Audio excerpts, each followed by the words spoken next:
Bienvenido a nuestro canal de Dominó Moderno. Esperamos que haya pasado un feliz año nuevo, una feliz Navidad. Y ahora con el retorno a nuestra clase de dominó. Vamos a tocar un poquito el punto con los dobles. En este momento veamos cuándo podemos acostar el doble y cuándo no. Pero serán varias clases, ya que esto tiene más de 32 clases seguidas. Vamos a hacer la primera para comenzar. En este modelo de levantada, ¿por qué hacemos este modelo de levantada?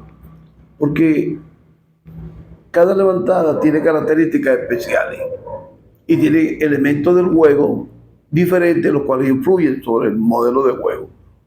Veamos en este caso. La acostada con el doble en este momento lo vamos a considerar muy mala, pésima, ya que si nuestro compañero es el salido por el 1-2, el jugador B genera el 1-6, yo no puedo acostarme porque voy a crear problemas hacia el ataque de mi compañero. Si el ataque de mi compañero, debemos buscar cómo respetarlo. Segundo, es importante desde el punto de vista de la información que generemos la mayor cantidad de información hasta nuestra pareja sobre la calidad de nuestra levantada y sobre el volumen de puntos que nosotros podemos poseer. Yo no puedo castigar el 6 porque me voy a generar una serie de fallas. Y ningún jugador con 4 dedos de raciocinio va a generarse una serie de fallas inicialmente, porque eso es grave. A no ser que tú conozcas el resultado de las otras piedras y tú lo juegas y vas a ganar, porque ya tú la pusiste para ganar. Pero alguien que sepa pensar, que sepa jugar, que sepa analizar, que tenga un poquito de lógica, jamás va a castigar esta para generarse una o dos series de fallas. Eso lo digo por un comentario que hicieron en las redes hace poco sobre una jugada de alguien que dice que todavía hacer el video, ¿no? Me lo respeto. Pero como observación, jamás ningún jugador al ver sus piedras se va a generar una o dos fallas inicialmente. Eso no tiene sentido. Ni si tiene un equipo que le dice eso, el equipo ya está arropado. Bueno, como dice un amigo del Cumané, loco es loco, lo respetamos. Veamos aquí. El acostarme inicialmente con el doble 2 me va a traer un problemita, donde el 2-6 puede estar en manos del adversario y le va a cuadrar y esto, pero yo con el 2 le diría solamente a mi compañero, tengo un solo 2, no le ofrezco más ninguna información.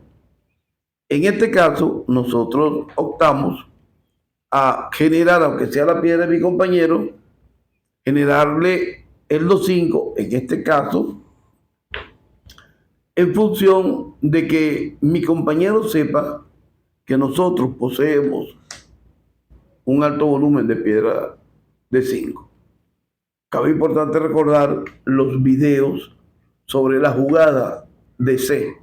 ¿Cuándo se puede generar una serie mayor a la salida? Eso lo encontrarán en el tercer video sobre el jugador C.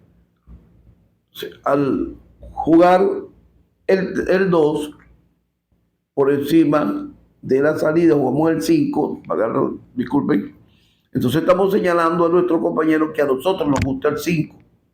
Y como inicialmente estamos generando una serie mayor a su salida, ya le estamos diciendo que podemos tener el doble 5 o 4-5 como mínimo, tal como dice el reglamento, pero se explica mejor en la regla de oro. El hecho de no castigar el 6, ya él sabe, por lógica, por racionalidad, que sencillamente no debo tener de 6 o me estoy cuidando de no votar el que tengo, porque me puede generar serie falla. En caso de que yo nuevamente me puedan generar otro 6 y yo lo juegue, ya mi compañero sabe que el 6 es una serie que a mí no me gusta. Es una serie que es mala para mí, porque si no, lo hubiese votado inicialmente y no castigo la serie de mi compañero. En este caso, no castigo la del adversario porque me voy a generar dos series fallas. Si generarte una serie falla es un craso error, es importante que ustedes lo manejen así.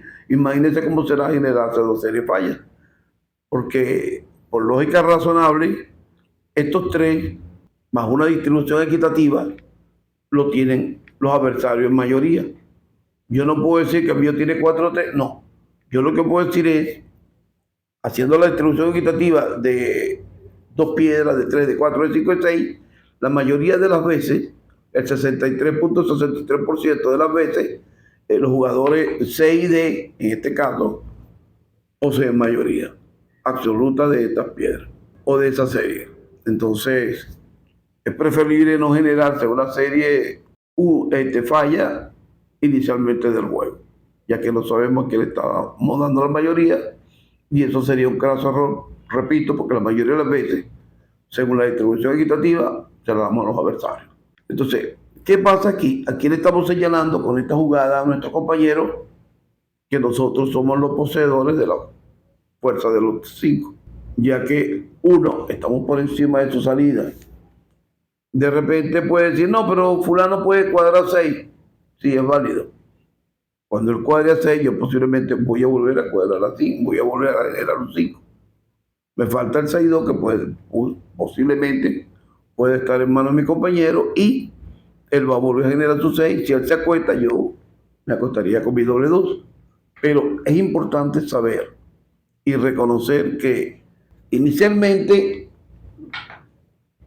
debo señalar el mayor volumen de puntos que poseo. Seguir el juego por los dos y que mi compañero traiga que por los dos y yo me quede todo este poco de caramelo es difícil. Sostener una tranca bajo este precepto. O tratar de atrapar el 6 cuando tengo este alto volumen de puntos en las manos no tiene sentido lógico. Entonces vamos a jugar un poquito más racional. Es preferible informar. Aquí por lógica racional, el jugador que está de este lado, el D, va a castigar el 5 en caso de que posea algún 5, lo cual va a generar la entrada nuevamente de los dos, de parte de mi compañero. Eso es posiblemente, ya que no tenemos seguridad cómo afirmarlo, sino bajo el precepto de la lógica del juego, ya que no sabemos por dónde están. Yo no puedo decir, se va a generar una tranca con esta piedra al final, porque yo no lo sé, yo no soy adivino.